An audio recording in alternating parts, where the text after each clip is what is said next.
Voyez un homme sérieux qui a étudié, mais qui la nuit entre dans la chambre de sa fille et couche avec sa fille. Pourquoi? Parce que les démons lui disent de le faire.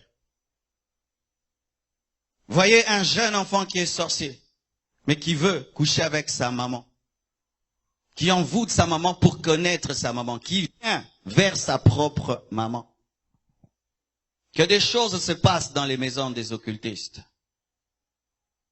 Et il y a un mot que j'ai cité, orgie, que vous devez comprendre parce que je vais utiliser un passage qui en parle. L'orgie, c'est lorsque plusieurs hommes et plusieurs femmes, dans un même endroit, ont des relations intimes. Orgie. En Rome, cela se faisait comment? Ils mangeaient jusqu'au point de tomber dans la gloutonnerie et ils allaient même mettre le doigt dans la bouche pour vomir et manger encore. C'était dans le domaine de la gloutonnerie, mais l'orgie aussi, c'est dans le domaine de la sexualité, où plusieurs hommes, plusieurs femmes le font au même endroit. Et lorsqu'on était des païens, on donnait ça à un an, sangana, où tu vois 3, 4, 5 filles, on mélange les copines et on le fait. Sachez que lorsque vous le faites, vous adorez Satan.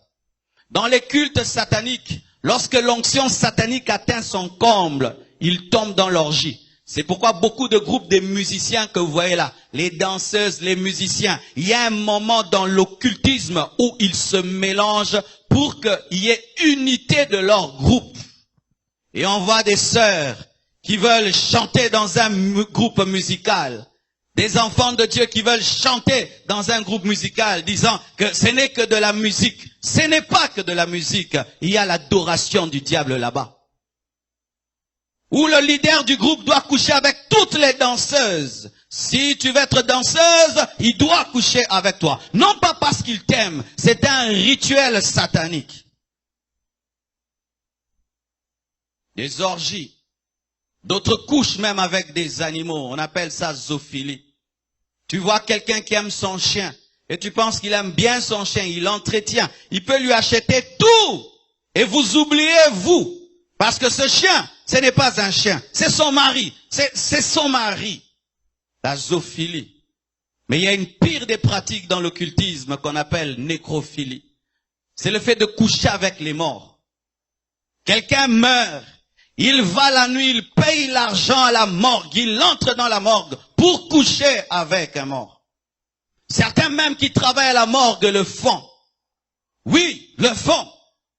Couche avec des filles jolies qui meurent et il fait encore des fiers. Des vrais sorciers. Des vrais sorciers. Es-tu déjà allé à la morgue? Je suis déjà allé à la morgue une fois, afin de prier pour que quelqu'un ressuscite. Et je l'ai cherché. Ils sortent des tiroirs tout nus. Ils sortent des tiroirs bizarres. Vraiment, c'est affreux.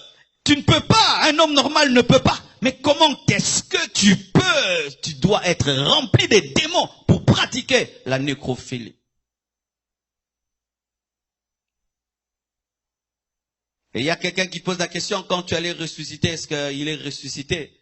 Ben, je l'ai essayé avec des gardiens incrédules et un ami incrédule. Et ça n'avait pas marché. Mais j'essaierai un jour encore.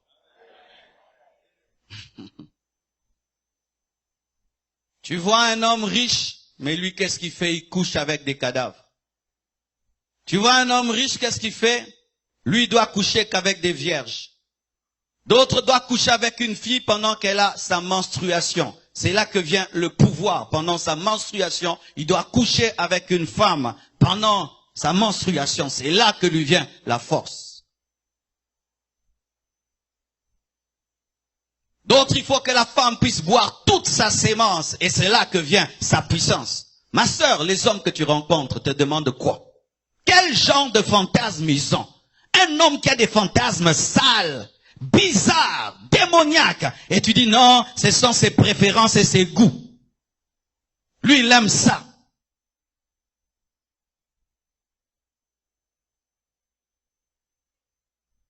L'occultisme amène l'avortement.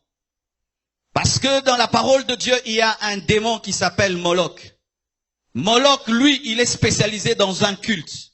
Il demande aux femmes de lui offrir leur enfant. C'est-à-dire une mère en couche et doit prendre son enfant et le brûler vivant. L'enfant est en train de pleurer, de crier.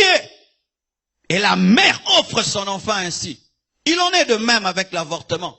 Avez-vous déjà suivi le film Le Cri silencieux, où on montre comment est-ce que les enfants dans le ventre de leur mère esquivent même les bistouris, crient pendant qu'on veut les tuer. On appelle ça le cri silencieux de l'enfant, un cri réel, mais qu'on ne peut entendre. Mais tu as avorté 1 fois, 2 fois, 3 fois, 4 fois. Tu as fait avorter 2 fois, 3 fois, 4 fois. Tu as sacrifié des enfants. Et tu as sacrifié tes propres enfants. Es-tu différent d'un sorcier? Es-tu différente d'une sorcière? Là où il y a l'occultisme, il y a l'avortement. C'est pourquoi vous voyez là où il y a les occultistes qui prennent le pouvoir. Ils légalisent l'avortement. Ils facilitent l'avortement. Ils vous donnent même des médecins pour cela. Ils vous encouragent à avorter. Mais moi je dis même, si on